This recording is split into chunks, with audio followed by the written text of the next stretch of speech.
Σας καλησπερίζουμε από τα καταστήματα Carla's AdWorld. Όπως είχαμε υποσχεθεί, έχει έρθει η μέρα για τη μεγάλη μας κλήρωση. Καταρχήν θέλω να ευχαριστήσω όλους εσάς που πήρατε μέρος. Επίσης το Hotel Pella στο Νέο Μαρμαρά Χαλκιδικής για τη συνεργασία του.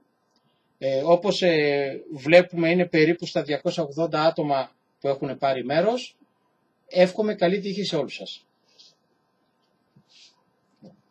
Πρώτα απ' όλα να αποστραγγίσουμε, βλέπετε στην κάμερα την κάλπη μας.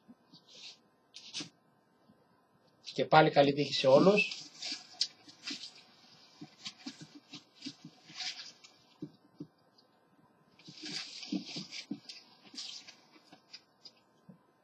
Και ο μεγάλος τυχερός του διαγωνισμού μας είναι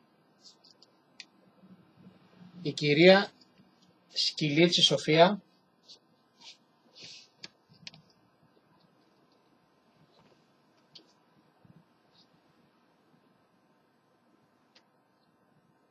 νούμερο 28. Σας ευχαριστώ όλους πάρα πολύ και σας εύχομαι μια καινούργια δημιουργική χρονιά. Να είστε καλά.